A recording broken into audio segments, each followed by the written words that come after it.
I will do my sacred duty of introducing the show and the people on it. Welcome to Sidebar, the bite-sized episodes of Fine Laws Don't Judge Me. I'm Laura Tenney, and I'm joined once again by Joe Fawbush. I'm excited for this episode. I need a vacation, and I like to complain about things, so this is a good fit. This feels like a I need a vacation from my vacation type episode. And here to lead us in our Complain Fest, Andy Leonetti. Hey, there's nothing better than complaining while on vacation. Yes. My favorite thing to do when things go wrong on a vacation is to be like, this is terrible, I'm never coming back. Mm-hmm. When it's a place that clearly I will not be going back to. So we're going to try to be unbiased here, but not that hard because Joe Biden has automatically become the greatest president of all time in the last few weeks. Strong stance from Leonetti. And that's because in his State of the Union speech last month, he took aim at something that almost all Americans can agree on: how much junk fees cost and how much they suck. These have nice names that belie their stupidity. You know, resort fees, service fees, blah, blah, blah, blah, blah. Hotels, airlines, Airbnb, Ticketmaster. Oh yeah, everybody's being so mean to Ticketmaster these days. They deserve every ounce of it. Yes. I don't know. I don't feel bad for them. Sorry, that was supposed to be sarcastic. Carry on. They use these fees to mask the true price of things by getting you into the door on the prospect of a lower price for something. Mm-hmm. It's only when you're, say, like for the example of a hotel, it's only when you're checking out that you discover you get the privilege of paying a lot more for what exactly? Well, it doesn't even have to be a resort. I don't mean No, it's but okay, so the resort fee is theoretically like this is still kind of BS, but it's like, okay, well, you're coming to the resort, we're going to give you access to all these great amenities, and that costs us money. So, give us a little something to help cover the cost. Yeah. But a lot of hotels, and I would call them hotels, not resorts, are adding on, somewhere between like 11% to 40% of the cost of the hotel. And it's like, I usually get Wi-Fi at a hotel. Like, I'm sorry, I don't consider it a resort just because you have Wi-Fi. Right. Yeah, when it's things like Wi-Fi and parking and like things that you would expect to have. Like, not too long ago, I stayed at a hotel in downtown Los Angeles where I was expecting to pay a decent amount just because of the location, and it was a fairly nice hotel, but we ended up having to pay just an extreme extra amount on top of it for valet parking when there was no need for this. It was really your only choice. It's not like you could park yourself in a different parking lot. You had to pay for the valet parking and pay to park overnight, and it's like, well, then what was I supposed to do here? Everybody in LA drives, and it just felt so ridiculous that So that was it for me on junk fees. And the practice of doing this has exploded since online travel booking has become a lot more prevalent, and so this is what hotels put a lot of this stuff under the resort fee because that's money that they don't have to share with Expedia, Booking.com, your workplace travel portal thing, that they don't have to share a cut of your room rate. And I believe they are taxed differently as well. Yeah. Don't they? Like, don't they save on taxes by separating them out like this? Oh. It's just so shady. Yeah, it is. Anyone who uses Airbnb a lot, you've noticed that like the Airbnb cut has steadily gotten bigger because they say like, this is our service fee to help us maintain Airbnb. But then what's also exploded is the cleaning fee, and that's because that's the owners essentially charge. That is the homeowner charging a resort fee. Because the cleaning fee is money that they do not have to share with Airbnb. That's why you're booking a one room studio in New York City, and the cleaning fee is $200. and you're like, wait, it can't cost $200 to clean this thing, and then there's still signs everywhere that say to like put the dirty sheets in the laundry and wash all the dishes and yeah, right. Like, wait a minute, I thought I was cleaning all this. I do have a question. I've heard tell, I don't know if this is true, but I've heard tell that you can sometimes negotiate resort fees. Is that true? Yes, we're going to get to that. Okay. We're going to get to that. That is valuable information. But first, I have to do some Joe Biden quotes. Yes. Let's do it. Wait, I don't have any hard candy. This doesn't feel right. This is gonna be. Sorry, I'm gonna give it a try. I'm gonna give it a try. In his State of the Union, he said that Americans are tired of being played for suckers.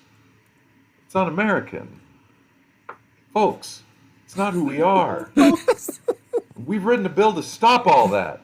It's called the Junk Fee Prevention Act. Will ban surprise resort fees that hotels tack onto your bill. These fees can cost you up to $90 a night at hotels that aren't even resorts. It's not American. It's not who we are. Bravo. Yeah. Bravo. He will raise you up on eagle's wings. Does anybody remember when he did that? No, I got distracted thinking about Queen Latifah's character on 30 Rock when she keeps like cycling into like really intense speeches, and she's like, America and the flags, and I might not know where this speech is going, but you will applaud when I finish. That was basically It's brilliant. That was basically what he was saying. It was the by far my favorite portion of the night. But this is what he's talking about is a proposed bill that he wants Congress to put together that will basically force more pricing transparency, like at the point of entry, essentially. Mm-hmm. Here's how much your hotel is going to cost. I paid a resort fee the other week. I was down in Florida for a wedding, and it rained the whole weekend, so we barely got to use the outside pool, didn't get to use the outside bar. So yeah, we got Wi-Fi, and and they took my card, and they were, at the beginning, they're like, oh, this is for incidentals, because you've already paid for the room and everything. So we had no incidentals. And then when I checked out, though, lo and behold, there was a $90 resort fee charge. And I was just like, well, I'm already out of Florida, so I can't. Well, yeah, I can't, That's the I big can't thing. raise I can't raise an embarrassing stink. Yeah. These fees are mandatory. Right? Yeah. Like, it's not like it is legal. It seems like it shouldn't be legal, but it is. Here's the thing. All right. Lauren Wolf, a lawyer with Travelers United and founder of the website Kill Resort Fees. Yeah. She maintains that resort fees are illegal according to consumer protection laws already on the books. I don't know quite what her argument is, but she is one who she said she basically always disputes. I will say, before we get into that, I had another quote here in response to Joe Biden, just so we can try and be a little fair here. The American Hotel and Lodging Association said that they'll continue to work with the Biden administration, the Federal Trade Commission, and lawmakers on Capitol Hill to ensure a level playing field around transparency for mandatory fees like hotel resort fees. These fees provide guests with value and include various and unique goods and services at each property that charges them. So that's the closest you're going to get to unbiased, because yeah. I'm sorry. That made me laugh even harder because you sounded like you'd been put through a voice changer to protect your identity. I don't know how you as a human being made that sound come out, but I really liked If I was in the same room as that guy, he'd want to be standing behind a thing with that voice and modulation going on. And to get to the legality, Marriott has agreed to include mandatory resort fees in the room rate after the Pennsylvania Attorney General's office investigated it and said it was in violation of state law. So it's not like people haven't fought it in there, but it's still a pretty widespread practice. And as a consumer, my most recent experience was in Las Vegas with this, and like every hotel on the Strip in Las Vegas charges a resort fee, and you got to get to the airport, you got to get all your stuff checked out by a certain amount of time, and there's only so many options that you have. Arguing angrily doesn't always get people on your side. Yeah. Ken asked them to take it away, which is probably the easiest way for most of us to do it. But yeah, I mean, there are some people who claim that there are more certain ways. Yeah, if you like a good strategy, especially for those who are like know they're going to be rolling in late and rolling out early and won't actually be using any of these so-called amenities like accounted for in the fee, like gym, swimming pool, that stuff, you could try and call the hotel ahead of time or while you're there and be like, hey, come on, I'm not using this stuff. Come on. Yeah. Well, and I know there are some of the, I think Hilton does this and some of the other big hotel chains where if you're a member of their like rewards or something, they'll often waive resort fees and stuff. My big question in all this is, do we think that, I mean, this is not to criticize Joe Biden, because at least not on this, but like, do we think this is going to work? Because I don't think this is the first time that people have introduced legislation to try to get rid of this, and it doesn't seem to go anywhere. And even if it does, doesn't that just mean that fees are going to go up? Or it means that the overall price will go up, maybe. Right, that's what I mean. Yeah, that the overall the room rate is going to go up. But at least then you would know in advance. That's true. Right? Like in Vegas, you go there and you have a certain amount of money that you want to spend, and then at the end of the stay, you get this couple $100 surcharge, and you're like, wait a second. You're like, I already gave you all of my money last night at the blackjack table. I didn't use the gym. I was gambling like a degenerate the entire time. Right. Yes. Exactly. As we all know, Joe Fabush was gambling like a degenerate. Hey, I won $65. You did? Wow. I did. Yeah. Good for you. I didn't gamble when I was in Vegas. I was too scared. I was like, if I'm going to blow money on something, I want to go get some good food. You can also try to dispute a resort fee when something covered by it isn't working. Everyone stayed in a hotel with crappy Wi-Fi, a pool that's closed because of bad weather, resorts that have all sorts of outdoor stuff, bicycle rentals and that kind of stuff, and and the weather's bad and you don't get to use it. Yeah. But guess what? They're still going to try. You're going to have to ask. You're going to have to be the one.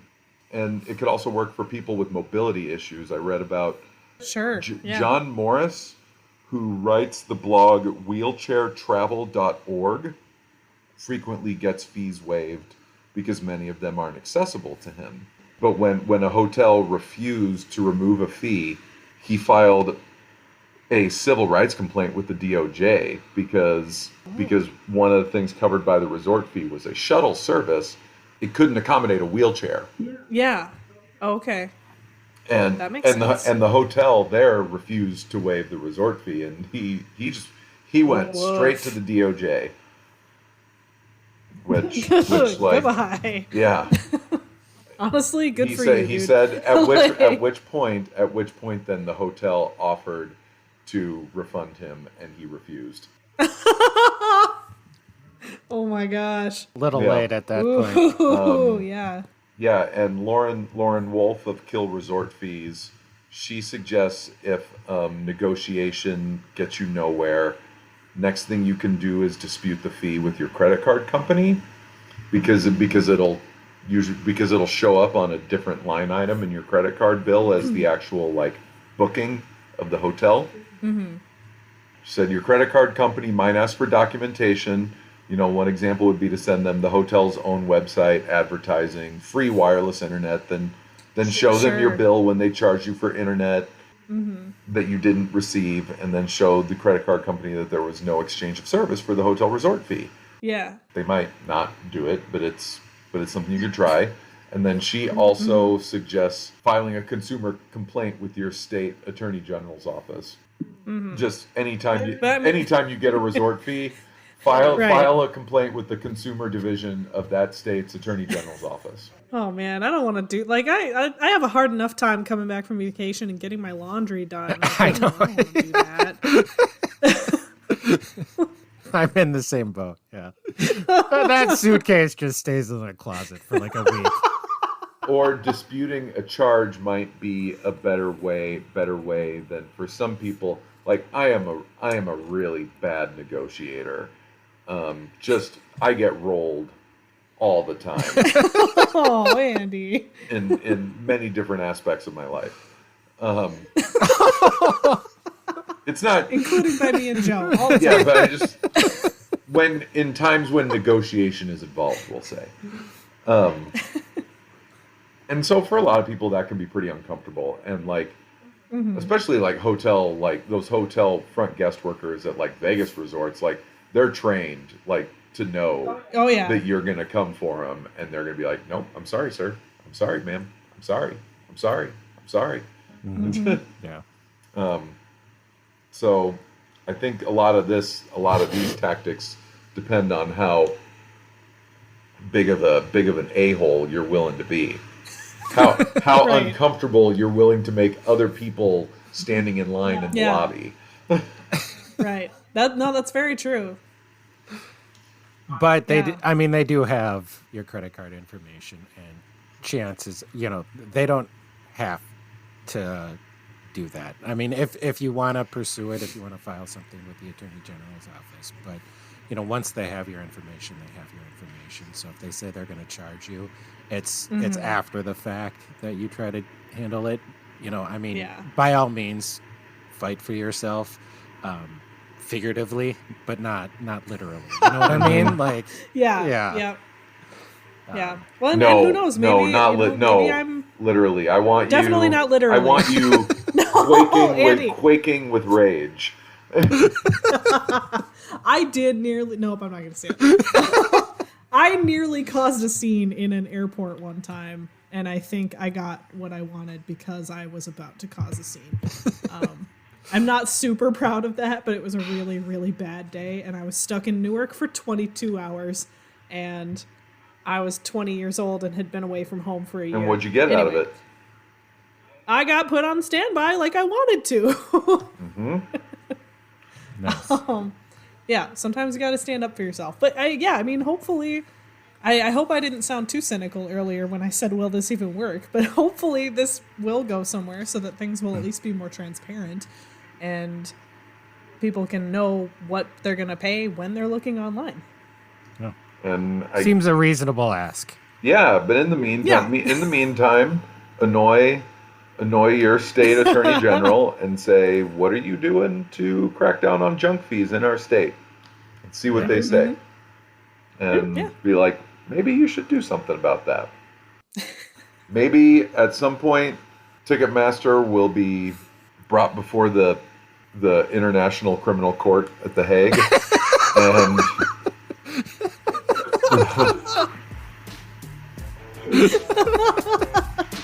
And we'll never have to pay a service fee to them again.